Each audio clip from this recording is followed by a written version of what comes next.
من اول یه سوالی از شما بپرسم. اگه یه کسی بگه من طرفدار فلانی هستم، یعنی شما چه انتظاری از اون فرد خواهید داشت؟ که به آنچه که من میگم معتقد باشه، رفتارش هم نشون بده نوف. اگه غیر از این میتونه باشه. خیلی ها میتونن ادعا بکنن که من طرفدار فلان کس هستم، ولی در عمل رفتارشون، تفکرشون اصلا هیچ شباهتی با آنچه که واقعا شما میگویید و دارید نداشته باشه.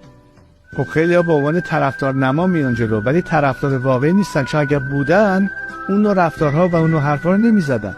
اگه واقعا باور دارن به حرف، اینو لااقل فکر کنم عقل سلیم حکم میکنه که تشخیص رو افرادی که این مسئله رو مطرح میکنن بین طرفدار واقعی و طرفدار نما بگذارن. اون دیگه مسئله قضاوت اخلاقی است که افراد راجع به هر کسی ممکنه داشته باشن. ما که نشستیم اینجا وزن کشی بکنیم که ببینیم کی اصلا اعتبار داره